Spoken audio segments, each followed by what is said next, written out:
Welcome to Public Speaking with Peter George. Do you want to be calm, confident, and credible every time you speak in public?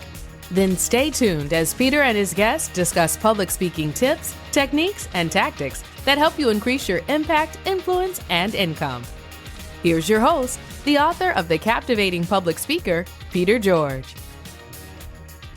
Are you still trying to get over your nervousness, or maybe even dealing with limited beliefs?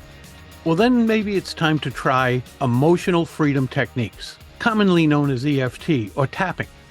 Listen in as my guest, Lauren Fonvielle, explains how tapping can help you reduce your anxiety, overcome limiting beliefs, and help you accomplish what you're striving to do.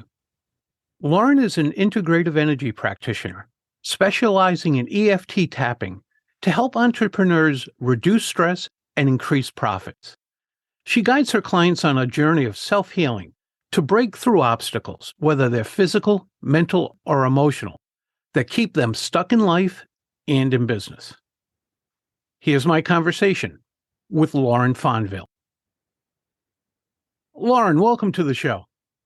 Thank you for having me. I'm excited to be here with you today. Lauren, there are many aspiring speakers and even veteran speakers who continue to deal with fears and limiting beliefs. And to help them, we're going to discuss how the emotional freedom technique can help them reduce their anxiety and feel calmer. So to start, what is emotional freedom technique?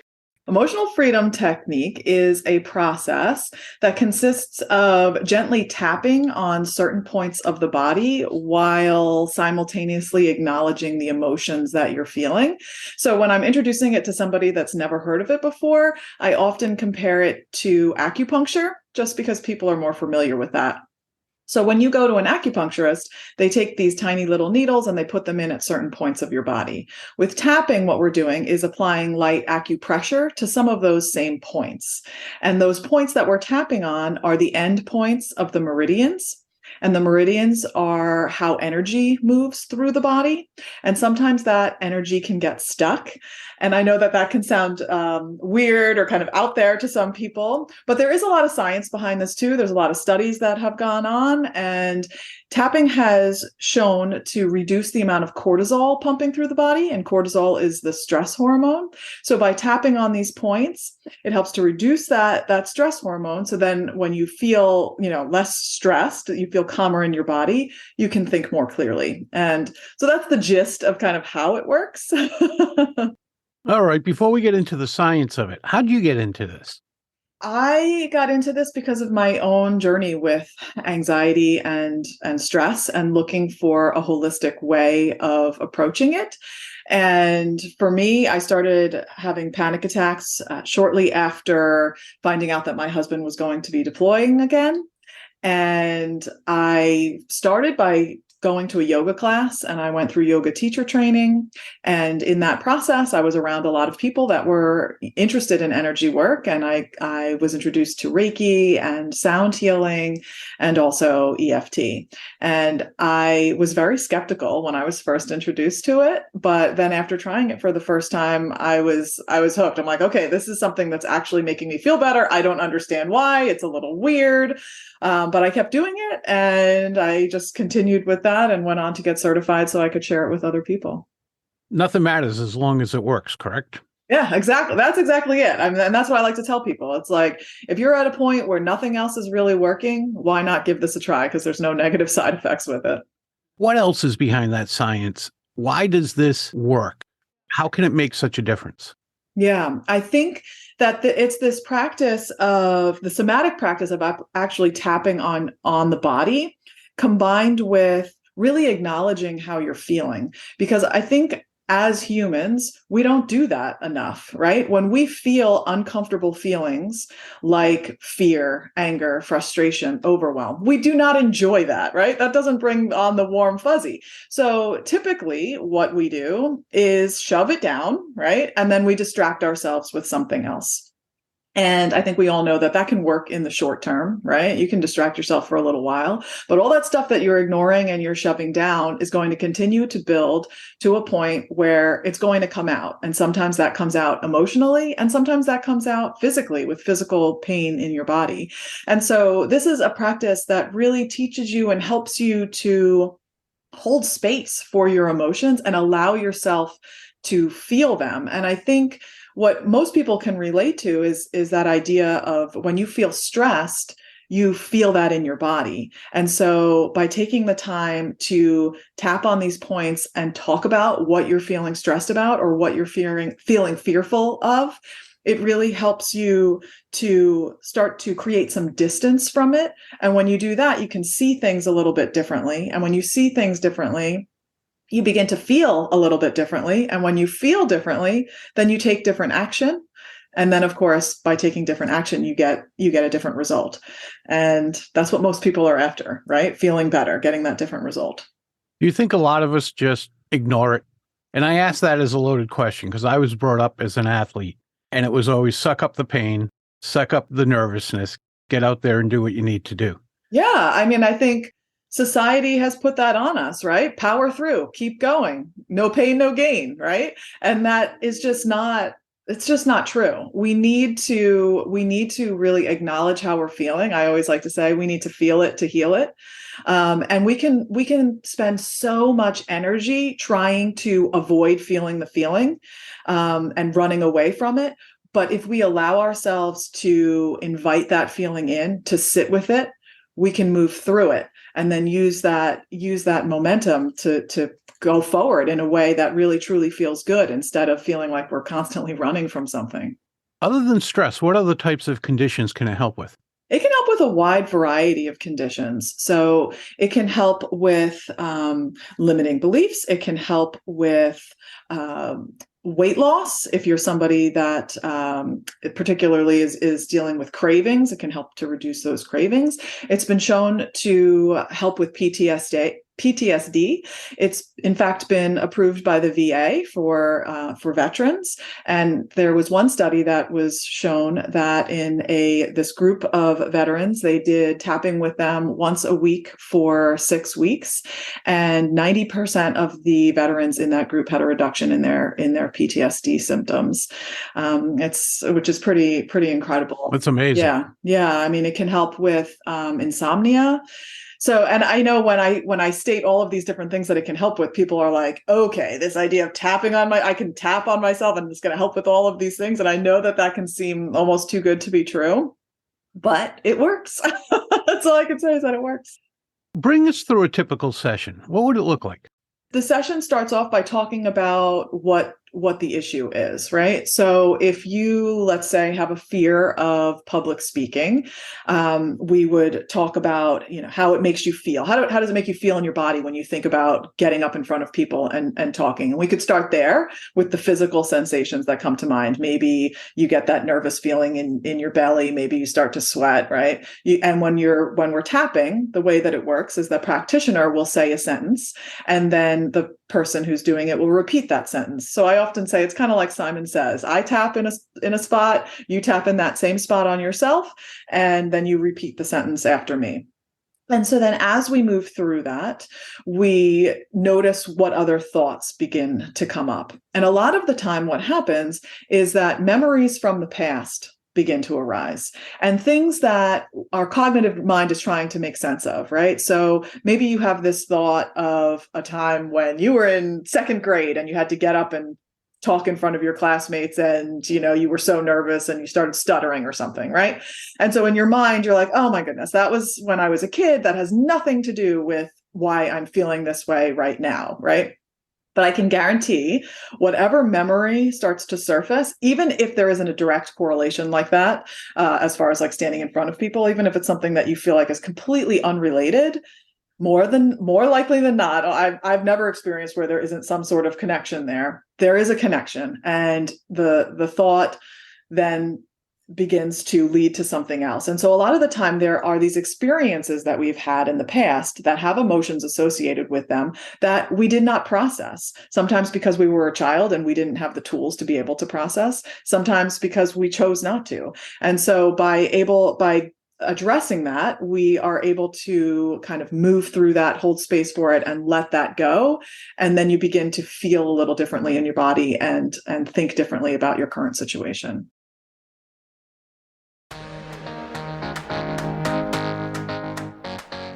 Have you heard what noted speakers and readers are saying about Peter's book, The Captivating Public Speaker? A love letter to creating significant impact and authentic influence. If you're looking to increase your impact through spoken word, this book is a must-read. Extremely well-written, engaging, fun, and serious at the same time. After this episode, please use the link in the show notes to check out The Captivating Public Speaker on Amazon. Now, back to Peter and his guest.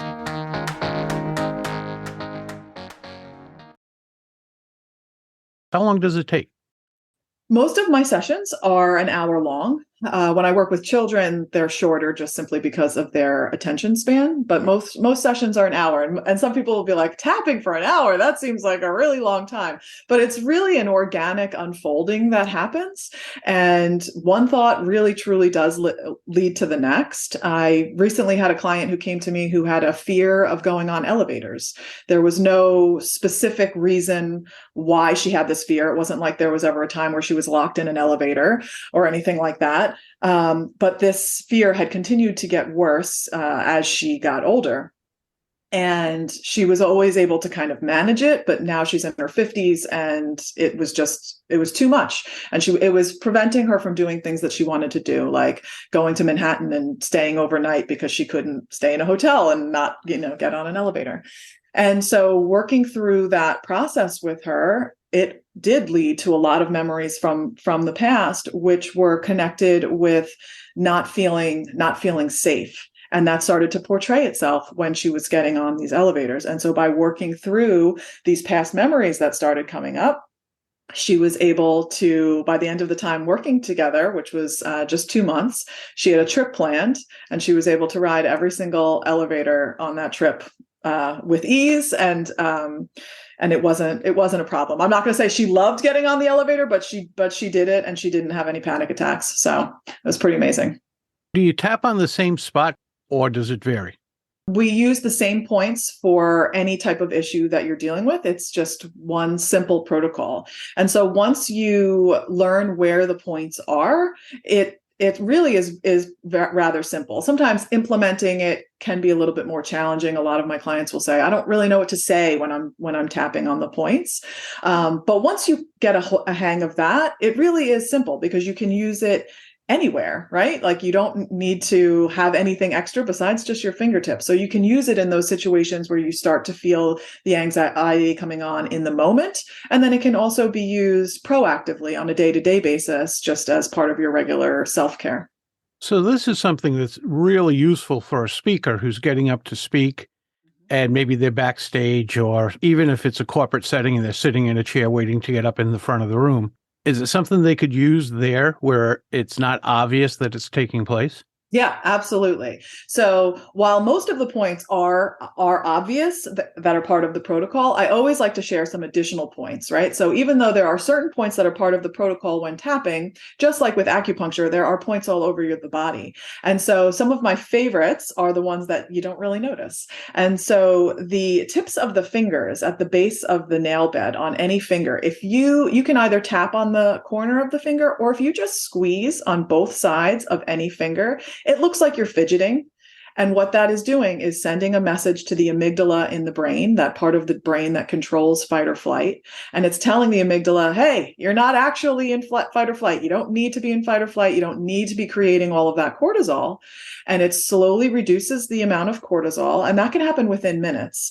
And so then you can start to feel that calming sensation in your body. And obviously, when we feel calmer in our body, we can feel calmer in our mind.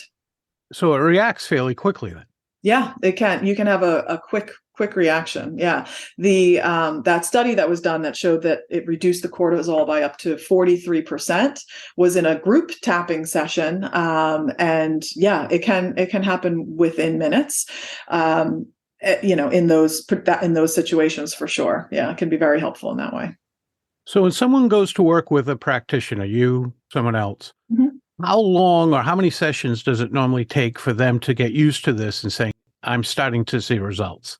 It depends. I mean, I have designed my program to be 8 weeks long because I have found that to really be a sweet spot. But it depends on the issue that you're dealing with. If the issue that you're coming with is a long-standing issue that goes back a really far way, it may take a little bit longer for you to find the shift that or create the shift that you're looking for, and sometimes it can take less than that amount of time, but I feel like there's never any shortage of things to tap on, that's for sure. Have you seen this work with speakers? Yes, I have. I mean, this is something, so when I first got into this, it was because of my own anxiety and stress, like just personally about being a solo parent and all of this. But at the same time, I had just left my corporate job because we had recently moved, and I had started freelancing, and I was working with a bunch of different clients. And when they would share with me what was going on in their business, sometimes public speaking would come up, and I would say, "Hey, I'm doing this thing for myself. If you're interested, I can share it with you." And I had one client that was getting ready for a talk who was feeling very nervous about it, and so I shared it with her, and she started to feel calmer about it, and it did help her leading up to the event. And then also the day of, she was saying she tapped beforehand and also used those finger points, and she did feel calmer. Yeah. That's a great story. You said earlier, it's not just for fear. It could be for limiting beliefs, imposter syndrome, possibly. It helps people encourage themselves to do what either they need to do or want to do. Right, exactly. And so the way that tapping works is that we acknowledge the intensity of the emotion that you're dealing with. And so it's different from, let's just say, saying a positive affirmation, right? So you could say, if we're talking about like this fear of speaking, you could just go to a positive affirmation and say, "I'm an amazing speaker. I'm awesome," right? And you could say those words, but if they don't feel true to you, there's a real disconnect there, right? So with tapping, what we do is we acknowledge this fear. I'm really scared, right? What are you really scared of? People are going to laugh at me. Whatever the fear is that you're having in the moment, and you allow yourself to really acknowledge that, hold space for it. And then as we do that, we're organically and slowly moving to the better thought, that next thought. And eventually you can get to that point of like really believing, yeah, I'm awesome. I'm going to share something amazing. And these people are lucky to hear what I have to say. Right. And you could say that and really believe it. But tapping helps you to organically get there and kind of move across that scale in a way that feels true to you. So that's a really important part of tapping, is that the words that you're saying really resonate with you and they feel true to you. And I like to remind people of that because there's lots of practitioners out there that create tapping videos. I create them myself because I find that it's helpful to introduce people to it. But if you decide to try that and go that route, just know that the words that you're saying are important. So if the words that the practitioner is saying don't hit and they're not resonating with you, pause that video and really try to tune into how you are feeling and put words to how you are feeling, because that's really what's going to begin to move the needle for you. Yeah, it seems to make sense that I would have to have some belief in what I'm saying is possible. Right. Not that I'm going to go from novice speaker to a top speaker just by doing tapping in one session. Right. Exactly. It's this process of really just acknowledging where you are. And so maybe the next best thought is like, it is possible. I am going to get there. Right. And that's a better thought of than thinking like, I'm going to fall on my face. It's just like, okay, maybe I can do this. Right. It's just slowly moving that needle until you really believe like, yeah, I'm awesome. I can do this. Where can my listeners contact you and learn more about you and the services you provide? Yeah. So my website is mindshiftwithlauren.com. I do have a free masterclass on my website. So if you're interested in learning more about the science and getting to experience tapping for yourself, I walk everybody through that in that masterclass. You can access that by visiting mindshiftwithlauren.com/masterclass. And you can also find me on Instagram at mindshiftwithlauren.